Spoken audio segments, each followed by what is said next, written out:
ટ્રમ્પની બેફામ આર્થિક નીતિઓએ અમેરિકન્સનો સોથ વાળી દીધો છે।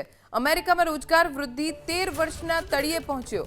કહેવત છે કે હાથના કર્યા હૈયે વાગ્યા। અત્યારે અમેરિકાના કિસ્સામાં તે એકદમ સાચી પડી રહી છે।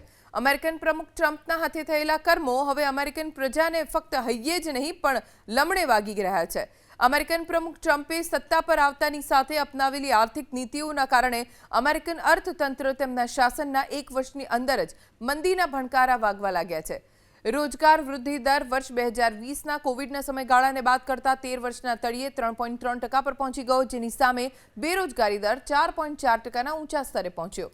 અમેરિકાએ વર્ષ 2025ના આખા વર્ષમાં માંડ 5.84 લાખ જ જોબ પૂરી પાડી છે, જે દાયકામાં સરેરાશ વાર્ષિક જોબ વૃદ્ધિ દર લગભગ 20 લાખ જોબ્સથી ઘણો નીચો કહી શકાય।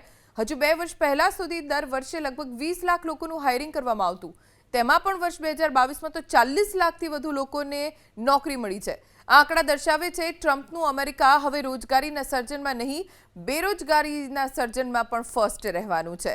અમેરિકામાં લો હાયરિંગ લો ફાયરિંગ જેવી સ્થિતિ છે। વર્ષ 2026માં તો 35 થી 45% મંદીની આર્થિક નિષ્ણાતોએ ચિંતા વ્યક્ત કરી છે।